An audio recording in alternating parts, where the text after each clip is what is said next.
Hey guys, how are you all. मेरा नाम है रमनदीप सिंह। स्वागत है आपका मेरे चैनल एएफएलएम के अंदर। जैसा कि आप लोग जानते हैं, by profession I am a company secretary as well as cyber lawyer. बहुत सारे बच्चे मेरे से रिक्वेस्ट कर रहे थे कि सर आप सीए वाले स्टूडेंट्स के लिए भी कोई वीडियो बनाओ। करियर एज अ सीए क्या है, सीए वालों को क्या क्या आगे करना चाहिए, वो कैसे कोई बंदा सीए में एंट्री ले सकता है, कितने लेवल होते हैं, कितने टाइम की होती है, और सर सैलरी कितनी कितनी होती है, फ्रेशर सीए की सैलरी कितनी होती है, आज उसके ऊपर बात करेंगे। पहले मैं आपसे अगर बात करूं तो sir CA means chartered accountant. अपने आप में बहुत वैल्यूएबल वर्ड है ये, जिसके नाम के आगे लग जाए उसकी जो रिस्पेक्ट है इंडस्ट्री के अंदर वो अलग ही है। सर अगर मैं इस कोर्स को अगर करने के लिए मैं अगर आपको बात करूं तो इसमें सर 3 लेवल होते हैं। एक होता है फाउंडेशन लेवल, एक होता है इंटर लेवल, एक होता है फाइनल लेवल। फाउंडेशन लेवल जो होता है वो आप डायरेक्ट आफ्टर 12th कर सकते हो। आफ्टर 12th करने के बाद आप जिसके अंदर इसके अंदर कोई मिनिमम परसेंटेज की रिक्वायरमेंट नहीं होती। 12th के अंदर फाउंडेशन निकालने के लिए मिनिमम परसेंटेज की रिक्वायरमेंट है, लेकिन 12th के अंदर नहीं है। और फाउंडेशन के अंदर ऐसा होता है कि आपको मिनिमम इंडिविजुअली हर सब्जेक्ट में 40% चाहिए होती है, और ओवरऑल मिला के 50% भी चाहिए होते हैं। एग्जाम्पल लेके बात करते हैं, 4 पेपर हैं 100 मार्क्स के, तो सपोज आपके हर सब्जेक्ट में 40 आ गए। आपके इंडिविजुअली तो आप हर सब्जेक्ट में पास हो गए, 160 है, लेकिन आपके ओवरऑल 200 नहीं बने, तब भी आप फेल हो। केस 2, आपके पेपर में आए नंबर 50, 60 और 38, ऐसा हो गया। या अब हम मान लेंगे 50 और 60, कितना हो गया 160। हम ऐसा कर लेते हैं 60, 50, 170 और 38, नंबर तो 208 है, लेकिन सर आपके जो नंबर है एक सब्जेक्ट में 40 से कम रहता है, तब भी फेल हो। इसका मतलब ये हो गया, और यहां एक में फेल तो ओवरऑल फेल, तो इसका मतलब ये हो गया कि आपको हर सब्जेक्ट के अंदर आपके इंडिविजुअली 40% मार्क्स होने चाहिए, और साथ में आपके ओवरऑल 50% मार्क्स भी होने चाहिए, तो ही आपका कुछ होगा, वरना नहीं होगा। अब मैं आगे आपसे बात करूं तो फाउंडेशन लेवल आप 12th के बाद कर सकते हैं। देन उसके बाद इंटर होता है। इसमें 2 ग्रुप, फाउंडेशन में आपके 4 पेपर होते हैं, इंटर में आपके 2 ग्रुप होते हैं, और 2 ग्रुप के अंदर आपके 8 पेपर होते हैं। 4-4 ग्रुप के 4-4 पेपर के 2 ग्रुप बने हुए हैं। एंड ये क्वालिफाई करने के बाद, दोनों ग्रुप क्वालिफाई करने के बाद आपको 3 साल की इंटर्नशिप करनी होती है, जो कि मैंडेटरी है। उसके बाद आप फाइनल दे सकते हो।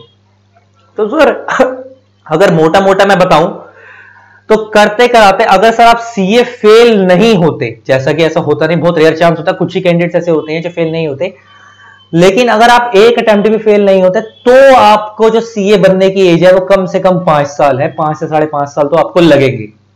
और बाकी जो फेल हो रहे हैं फिर तो उनके लिए जर्नी है, वो तो चलती चली जाएगी, जब तक जाएगी, जब तक चलती चली जाएगी, लेकिन ये इतना है। अच्छा, अगर मैं आपसे बात करूं तो sir career as a CA sir बहुत ल्यूक्रेटिव करियर है। टैक्सेशन की सारी प्लानिंग आप करते हैं, जीएसटी के अंदर आप लोग डील करते हैं, इनकम टैक्स में आप लोग डील करते हैं, इंपोर्ट एक्सपोर्ट और कस्टम्स में आप लोग डील करते हैं। उसके अलावा अगर हम बात करें चार्टर्ड अकाउंटेंट डील करते हैं, उसके अलावा अकाउंटिंग मैटर्स में चार्टर्ड अकाउंटेंट डील करते हैं।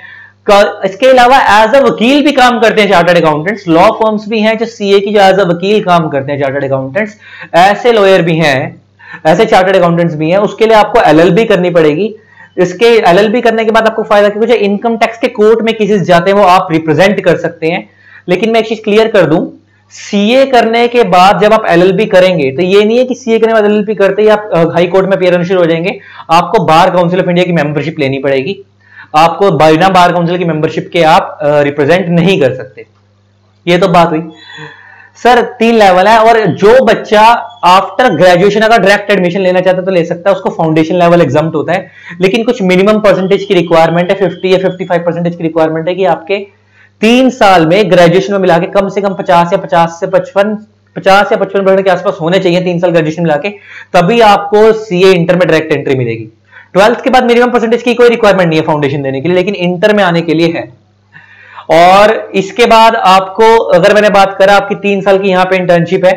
और जो मैंने सुना है जो डायरेक्ट एंट्री से आते हैं, जिनको डायरेक्ट एंट्री बोलते हैं आफ्टर ग्रेजुएशन, उनको 9 महीने की इंटर्नशिप पहले ही करनी पड़ती है, तो वो आपको एक अलग से करना पड़ेगा, देखना पड़ेगा। अब मैं अगर आपसे बात करूं सैलरी की, तो सर सैलरी अगर मैं आपसे बात करूं तो सर ये तो केस टू केस वेरी करती है। सैलरी खाली एक डिग्री पे बेस नहीं करती, सैलरी आपकी कम्युनिकेशन स्किल्स, आपका ड्रेसिंग सेंस, बहुत कुछ पे डिपेंड करती है। लेकिन अगर मैं फिर भी अगर मिनिमम एक एवरेज पैकेज की बात करूं तो एक चार्टर्ड अकाउंटेंट का जो एवरेज पैकेज है वो 4.5 से 5.5 लाख के बीच के अंदर होता है। तो मतलब मैं मोटा मोटा कह दूं तो आपकी सैलरी 40 से 45 हजार पे स्टार्टिंग तो मिनिमम होती ही है। एवरेज है, मैं ज्यादा बड़े बड़े सपने नहीं दिखाऊंगा कि जाकर भी सीधे लगती है, कुछ लोगों की लग जाती है, वो एक्सेप्शंस आर ऑलवेज देयर, उनकी स्किल्स होनी चाहिए, लेकिन एवरेज जो देखी गई है वो 40-45 देखी गई है। और कई बार तो ऐसे भी हालात होते 30 हजार भी सैलरी देखी गई है। अगर हालात ज्यादा बुरे, कम्युनिकेशन स्किल्स बोलना ही नहीं आता, तो छोटी मोटी सीए फर्म तो 30 हजार देती है। तो बच्चा बोलता सर अगर इतना ही कम पैसा मिलता है, 30-40 हजार की नौकरी स्टार्टिंग करनी है, तो हम सीए करें क्यों? सर एक चीज याद रखना, यू आर अ प्रोफेशनल। आपकी 10 साल के अंदर सैलरी लाखों में होगी, गिनती भी नहीं होगी। 30 लाख, 40 लाख, 50 लाख का में भी पैकेज हो सकता है करोड़ों का भी होता है कई लोगों का 10 साल के अंदर। लेकिन क्या एक जो स्टार्टिंग बच्चे लोग बोलते हैं कि यार हमारी 30 हजार लगी, हमने इतनी मेहनत करी, जो कॉल सेंटर वाले होते हैं सर उनकी तो 25-30 हजार की स्टार्टिंग वैसे भी लग जाती है, तो इससे अच्छे इतनी मेहनत करके कॉल सेंटर में कर लेंगे। खुद सोचो, क्या कॉल सेंटर वाला आपके लेवल पे सारी जिंदगी पहुंच सकता है? नहीं। तो एक चीज याद रखनी है, किसी को यू आर अ प्रोफेशनल किसी से कंपेयर नहीं करना। इनिशियल में भी हो सकता है थोड़ा कम हो, लेकिन बिग 4 के अंदर आपको मिल जाता है। लेकिन मैं सच्चाई बताऊंगा, बिग 4 से बेटर है, मेरी पर्सनल ओपिनियन है, अपनी खुद की प्रैक्टिस करना ज्यादा कमाई है। इनिशियल डेज में थोड़ा स्ट्रगल हो सकती है, हाँ, लेकिन अगर किसी की फैमिली कंडीशन थोड़ी सी अच्छी नहीं है तो ये केस टू केस वेरी करता है, तो फिर आप उस केस में फिर अपनी फर्म स्टार्टिंग में मत खोलना, पहले जॉब कर लेना। और एक दूसरा रास्ता, मैं जो बच्चे मेरे से लाइव पढ़ते हैं वो जानते हैं, मैं उनको हमेशा बोलता हूं सीए के साथ एलएलबी जरूर करना। आपको चार्टर्ड अकाउंटेंट्स की बहुत बड़ी बड़ी लॉ फर्म्स हैं, उसके लिए रास्ता खुल जाएगा। चक्कर क्या, आपको टीचर्स और पेरेंट्स बिग 4 का रास्ता दिखाते हैं इसलिए वहां जाते हो। लॉ फर्म्स में इतना रेम्यूनरेशन है, लोग कम जाते हैं, जिस लाइन में लोग कम जाते हैं आप उस लाइन में जाओ। सपोज किसी को इनकम टैक्स का नोटिस आ गया, अब उसके लिए ट्रिब्यूनल जाना है, उसके लिए I income tax apply tribunal case बने, वहां पे केस रिप्रेजेंट करना है। तो उसमें नॉर्मल चार्टर्ड अकाउंटेंट नहीं जाते, वो वाले चार्टर्ड अकाउंटेंट जाते हैं जिनको ये लिटिगेशन वगैरह का नॉलेज है और उन्होंने लॉ फर्म में प्रैक्टिस कर रखी है। तो आप जो सीए की लॉ फर्म्स होती है, स्पेशली जो सीए के टैक्सेशन मैटर में डील करती हैं, आप उसके लिए तैयारी करना। आप देखो ऐसे ऐसे सीए बैठे हैं जो एक एक दिन के 1-1 लाख रुपए लेते हैं एक हियरिंग के। खुद सोचो, एक सीए वो जो 10 दिन में 10 जीएसटी की रिटर्न फाइल कर रहा है, और एक जीएसटी की रिटर्न के 1000-1200 मिलते, 10 फाइल करने के 10,000 रुपए मिले। आपने एक केस रिप्रेजेंट करा, अगर आप कम से कम भी लेते तो 20-25 हजार रुपए, दिन में आपने से 4-5 हियरिंग कर दी तो लाख रुपए आपके वैसे ही बन गए। तो आप, मेरा सजेशन है कि सीए के साथ एलएलबी जरूर करना, और आप इस लाइन में जाना, इस लाइन में बहुत स्कोप है चार्टर्ड अकाउंटेंट्स के लिए। तो सैलरी की बात हो गई, इसकी बात हो गई। सर अब सीए के लिए अगर मैं बात करूं तो ऑडिट की फील्ड में आप जाते हैं। अच्छा, ऑडिट में ये मिथ है कि सीए ही वाले ऑडिट करते हैं। ऑडिट भी 3 तरीके के होते हैं, एक होता है सेक्रेटरियल ऑडिट, एक होता है स्टैट्यूटरी ऑडिट, एक होता है कॉस्ट ऑडिट। कॉस्ट ऑडिट मतलब कॉस्टिंग से रिलेटेड होता है, उसको खाली सीएम में कर सकते हैं। सेक्रेटरी ऑडिट मतलब ओवरऑल कंप्लायंस ऑडिट, उसको खाली सीएस कर सकते हैं। और स्टैट्यूटरी ऑडिट फाइनेंशियल डेटा से रिलेटेड होता है, उसको खाली सीए करते हैं, उसके अलावा कोई नहीं कर सकता। इसके अलावा आज के डेट में जीएसटी में भी ऑडिट की पावर दे दी गई है, वो खाली 2 ही प्रोफेशनल्स को है, सीए और सीएमए को। सीएस वाले लोग उसमें कंसल्टेंसी कर सकते हैं, लेकिन उस वाले ऑडिट के अंदर वो ऑडिट नहीं कर सकते। जीएसटी के अंदर ऑडिट खाली सीए और सीएमए ही कर सकते हैं। तो सर सीए मैंने देखा कुछ बच्चे बेचारे जाते हैं, पेरेंट्स पे पैसा नहीं होता, अफोर्ड नहीं कर सकते, तो बच्चे बेचारे रह जाते हैं, कुछ बच्चे क्लास नहीं लगा पाते। सर आप मेहनत करो, आप बनोगे। और मैं बता रहा हूं सर, एक बार मेहनत कर लो, जिंदगी में नाम और सरनेम दुनिया लेके घूमती है, नाम के आगे कुछ लगा लोगे ना, वो तुम्हारा है। लाइक रमनदीप सिंह मैं था, सीएस रमनदीप सिंह मैंने अपने आप को दिया, रमनदीप सिंह मेरे फादर ने मेरे को दिया था। सीएस प्रीफिक्स मैंने अपने आगे खुद लगाया। सेम आपका जो भी नाम है उसके सीए आपको अपने आगे खुद लगाना है। इतना बड़ा ब्रांड है कि एक बार लगा लोगे ना तो सर सामने वाला रिस्पेक्ट से बात करेगा। आप एज ऑडिटर जाते हो ना किसी कंपनी में ऑडिट करने, तो एज अ दमाद ट्रीट करता है वो आपको, कि आप उस कंपनी के दमाद हो। सर आप इतनी मेहनत करोगे तो सब अच्छा होगा। बस एक चीज है, मेहनत करनी पड़ेगी डट के। बच्चा मेहनत नहीं करता, इस वजह से उसको ऐसा लगता है कि पता नहीं मेरे साथ क्या हो रहा है। कई बार हार्डली लक मैटर भी करता है, कई बार रिजल्ट, बच्चा मेहनत करके आता रिजल्ट नहीं आता, तो सर दिल छोटा करने की जरूरत नहीं है। एक बार नहीं आएगा, 2 बार नहीं आएगा, लेकिन रिजल्ट आएगा, तो उसके चक्कर में सीए छोड़ने की जरूरत नहीं है। डेडिकेशन से करोगे तो बनोगे, और ये जो ब्रांड है ना सारी जिंदगी रिस्पेक्ट दिलाएगा।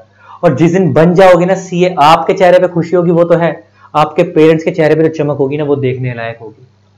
तो सर ये जो ब्रांड सीए है, ब्रांड सीए बोलूंगा, ये बहुत ऊंचा लेके जाना है इसको। ये आपको सारी जिंदगी रिस्पेक्ट दिलाएगा, पैसा तो देगा लेकिन रिस्पेक्ट भी दिलवाएगा। तो इसको बहुत ऊंचा लेके जाना, जिंदगी में बहुत आगे जाओगे। और इसके साथ एलएलबी वाला जो ऑप्शन मैंने बताया वो जरूर जाना। और सैलरी इनिशियल इस पे फोकस मत करना। एक चीज जो मैं हमेशा सीए के बच्चे में फोकस करता हूँ, सीए सीएस में जो कमी देखता हूँ, सर कम्युनिकेशन स्किल्स सीएस के बच्चे की बहुत पुअर होती हैं। आप इसको स्टार्टिंग से इंप्रूव करते चलना, क्योंकि अगर ये गुड नहीं है ना तो आपका पे पैकेज इससे भी इंपैक्ट पड़ेगा और बाद में अल्टीमेटली आप आईसीआई को गाली दोगे कि यार सीए करने के बाद भी ये हालात है। और एक चीज और, आजकल तुमको लोग मिलते होंगे, जगह जगह लोग बोलते होंगे सीए तो दुनिया कर रही है, तू क्या करेगा करके लोग डराते होंगे। सर एक चीज याद रखना, दुनिया कर रही है, दुनिया बनती नहीं है। बनोगे सिर्फ आप ही अगर मेहनत करोगे तो बनोगे। दुनिया का काम है बोलना, दुनिया को बोलने दो। जिस दिन बन जाओगे ना उसके बाद अपने आप समझ जाओगे। ये लोग बोलते हैं ना सीए में कुछ नहीं रखा, सीए दुनिया कर रही है, ये सब वो लोग बोलते हैं जो आज तक जिंदगी में खुद कर नहीं पाए, या जिन्होंने लोगों के मुंह से सुना है कि सीए हो नहीं सकती इसलिए खुद भी नहीं करते, तो आगे लोगों को भी डराते हैं कि यार मैंने नहीं करी तो उसको भी नहीं करने दूंगा। तो सर लोगों की बातों में नहीं आना, जो कर रहे हो बहुत अच्छा कोर्स है, बहुत रेमुनरेटिव कोर्स है, और तो ऐसे रिफॉर्म्स भी ला रहा है, तो उसकी वजह से एग्जामिनेशन पैटर्न भी अच्छा होता चला जाएगा। तो ये प्रोफेशन जो आपको रिस्पेक्ट देगा वो सारी जिंदगी देगा, तो इसके लिए मेहनत करते चलो। एंड आई होप आप लोगों को वीडियो अच्छी लगी होगी। इसी तरीके से वीडियोस को प्यार देते रहें। एंड जिन जिन लोगों ने अभी तक मेरे चैनल सब्सक्राइब नहीं करा, सब्सक्राइब कर दीजिएगा, साथ में बेल आइकन उसको प्रेस कर दीजिएगा ताकि आपको मेरे न्यू वीडियोस की नोटिफिकेशन मिलती रहे। Thanks a lot, bye bye.